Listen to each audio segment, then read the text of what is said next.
Hey, what's going on? Welcome back to The Should Life. This is your host, Jessica Lee Labe, and today we're talking about how the wait is over. Let's get into it.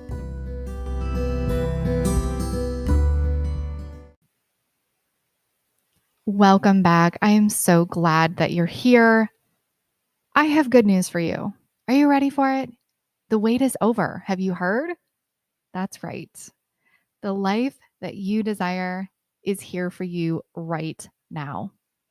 And it's time for you to stop waiting on things outside of yourself in order to make yourself happy, in order to feel whole.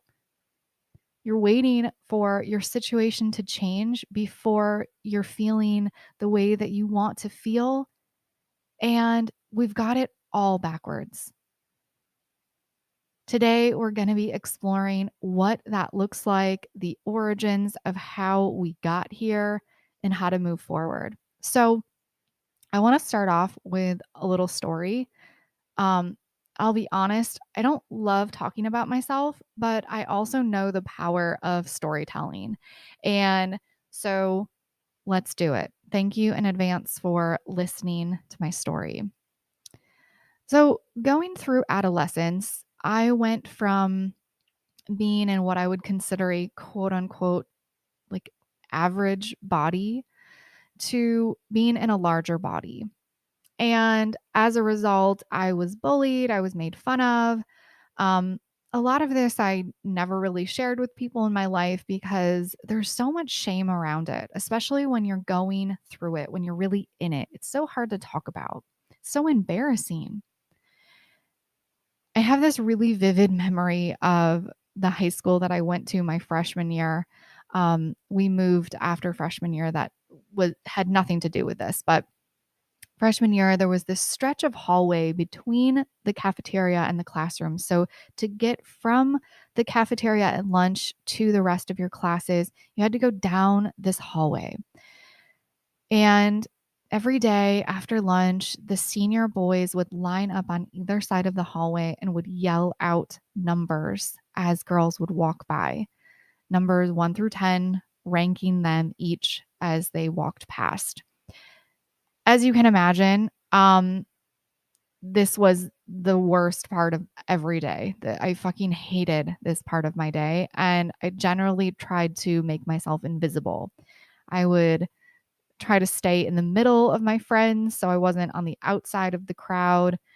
And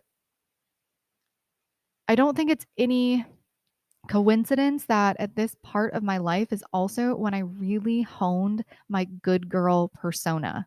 It's when it really started to solidify. Because what I realized was that if I was always the nice one, if I was always making other people happy and feeling safe and heard, then people had one less reason to pick on me. I could be quiet, I could be nice, and everyone would just leave me alone. Well, the summer between my freshman and sophomore year of high school, we moved as a family. And so I moved to a whole new town, didn't know anyone. And just as a natural progression of going through puberty, and maybe because I was moving my body a little more, my body changed. I can't even say that I lost weight, but my body shifted and I looked different. I was no longer the big one. I was no longer the big girl, the chubby girl. Although my mind had not yet caught up to what my outside appearance looked like. So I certainly still had that thought process, that label of the mind. And in my new school, no one knew me as the chubby girl. So they treated me in this way that I had never experienced before as a teenager. I found that I was accepted. Even some of the cool kids accepted me. And I also started receiving attention from boys, attention I had never received before. It made me very uncomfortable, and I had no idea what to do with this newfound attention. Um, Fast forward, and I had a boyfriend, and he ended up being very toxic, emotionally, physically, sexually abusive. And this relationship lasted a little too long. I mean, the perfect timing for the lessons that I needed, but lasted through my freshman year of college until I finally moved away so I could really kind of start fresh, or that's what I thought.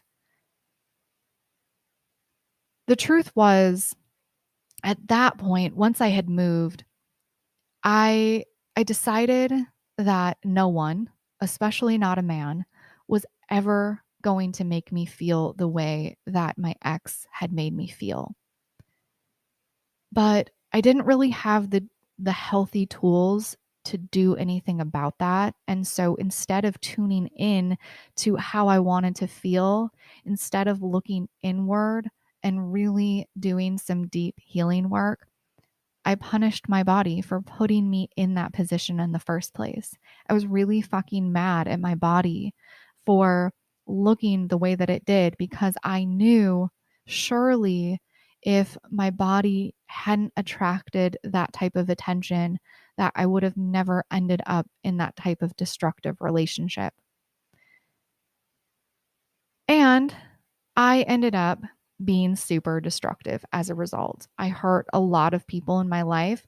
I hurt myself.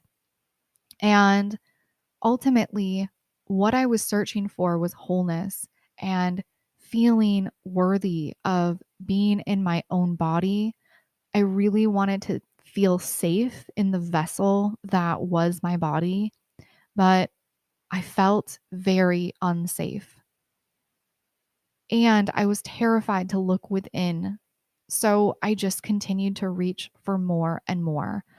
I tried to fill what felt so empty with men, with alcohol, with shopping. And spoiler alert, none of it worked.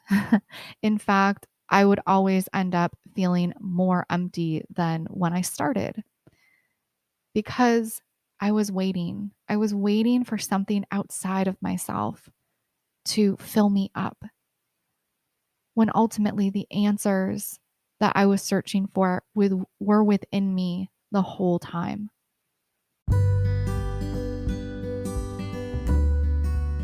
What's going on? If you're interested in one-on-one mentorship with me or your own live inner voice session to activate your intuition and get you living your soul-aligned life, head over to nomoreshouldlife.com and let's get started. To keep women reaching for more and more and more. So we're distracted because a distracted, buzzed, in debt, trapped woman is one who can be manipulated, one who can be taught that her own body and her own intuition are not to be trusted. So, this conversation brings me to the concept of aligned action. So, I want to chat about this for a moment. When I talk about alignment, what I'm referring to is that you are in alignment with your inner voice, your intuition, your truth, your soul. And so aligned action is taking action from that place of alignment. So before we talk about what aligned action is, I want to talk about what kind of our default action typically is. Okay. So our default action is typically, let's use an example of our desire is that we want a new job. Okay. So you're in this situation, you want a new job. You've been here for, I don't know, let's say like a year. You just dread coming into work, feel super unfulfilled. Um, you want you want this to be like a creative outlet for you. And it's certainly not that at all. It's like the complete opposite. It makes you feel stagnant and like weighed down. Okay. So default action would be Okay, we recognize the desire. I want a new job. The next step is we go job searching. We go on interviews, we apply for jobs, maybe we talk to a recruiter. Okay. So from the desire, we take action. From the place of action, we, let's say, everything goes well, we get a new job. Okay. So we have kind of an outcome, we have a result. From the result, we then have an emotion, which is, yay, happy, I got a new job. Or if you didn't get a new job, sad. Okay. This determines our how we view ourselves. This determines our emotion. This this thing outside of ourselves, the outcome that is a result of our action, is what we are letting determine how we see our worth. Okay? This is essentially our default way of acting in the world. We have the desire, from the desire we take action, from the action we have an outcome, and then we have an emotion that is completely determinate on what the outcome was.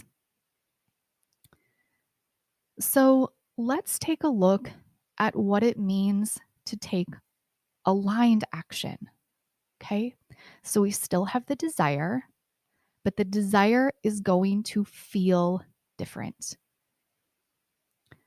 So the mind may say, well, I want a new job. But the inner voice is going to go deeper than that because the inner voice has the capacity to go deeper. So from the inner voice, we want to identify what is it that you want to feel in the new job? What is not the surface level, if I get a new job, then I will be happy. How do you want to feel on a day-to-day basis? What is it that you are missing that this job is not currently providing to you? So as we talked about in that first example, it was this creativity. I want to feel super creative. I want this flow of creativity to just be moving through me all the time. I want to work with people who inspire me. I want my work to inspire me. I want to just live in this like full creative abundant flow. Beautiful. We can work with that. So the desire is not I want a new job. The desire is I want to feel creative flow. Okay. So from the desire, instead of moving straight into action, we get into alignment. And we get into alignment with the way that we want to feel. So from here, we tune into what it feels like to be in creative flow, what it feels like to be constantly inspired by the world around you, by the things that you decide to take in with your eyes. Your food becomes art. Everywhere you look, you start to observe creativity in nature, in patterns, in people. And then as a result, as a natural result, is essentially you become a magnet for creativity because you're changing your vibration. Because now you're observing creativity everywhere. So you're essentially becoming walking creative energy. It's flowing through you naturally. And when it's not, you're able to tap back into it. So what happens is maybe you still want to find another job, or maybe you're able to, with this creative energy that you have, refuel, like spark, have this like amazing new spark that you can bring to your existing work. Your coworkers start to look at you differently. Your boss is like, I don't know what you're doing, but please keep doing it. Because the creativity is just emitting out of you. You see it everywhere. Things that used to be black and white are now like, technicolor. So maybe you decide to stay at your job. Maybe you decide to take, either way, you're taking action from the place of alignment, right? So from this inspired creativity, you're taking actions at your current job or while you are job hunting. And then from that aligned action, you have your outcome, which is, okay, did you get a new job right away? No, I'm still in flow with creativity. I'm still walking inspiration. Or you did get a new job. Amazing. And I am still walking inspiration, walking creativity. I'm a magnet for creativity. People are coming to me, like hiring me for all these like side jobs because they just see that I have a unique perspective. Can you feel the difference here? From our default action, where we are giving away all of our power, we're waiting for this outcome to happen before we determine how it is that we feel about ourselves as a human, how we view our worth on this planet, versus aligned action, which is tapping into the frequency, the energy that you want to bring into every day, the energy that you want to bring into your life. How is it that you want to feel? It is available to you right now. Now, I want to acknowledge that this shit can be really scary because our trauma can become our comfort zone. We can start to question, who am I without these stories that I've created about myself? These stories that I'm damaged, that I'm the good girl, that I have trust issues. What will my life look like if I actually heal? Who will still be in my life and who won't have room here anymore? Who will love this new version of me? And who may realize that I don't fit in their world anymore? When I start to shift my perspective away from default action to aligned action, when I start to realize that I'm done waiting for things outside of myself to make me happy, that I'm done waiting to live the life that I desire, because I'm now realizing, I'm now feeling, I'm now starting to experience that this shit is here already. It's just up to me to tap into it. So I want to acknowledge that those fears of the mind may start to show up, and that is totally normal and part of the process.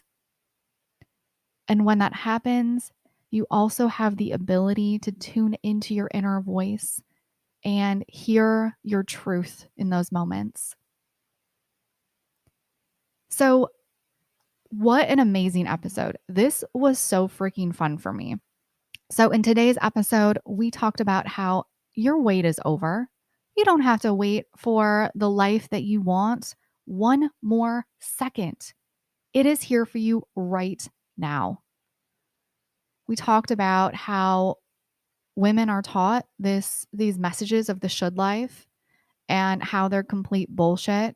Maybe there was some awareness brought to the way that you have been living or viewing yourself or your relationships.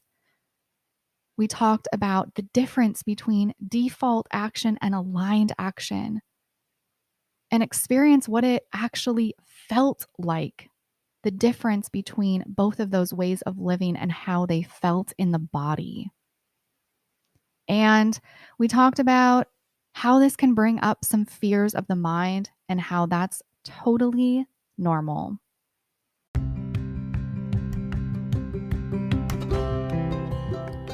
Thank you so much for listening to today's episode. This is your reminder that you are enough, you are worthy, and you are loved. You can find me over at Instagram at Jessica Lee Labe and my website at nomoreshouldlife.com. If you or someone you love is a high achieving woman looking to activate your inner voice and embrace your shadow self to claim your soul aligned life, send me a DM and let's do this.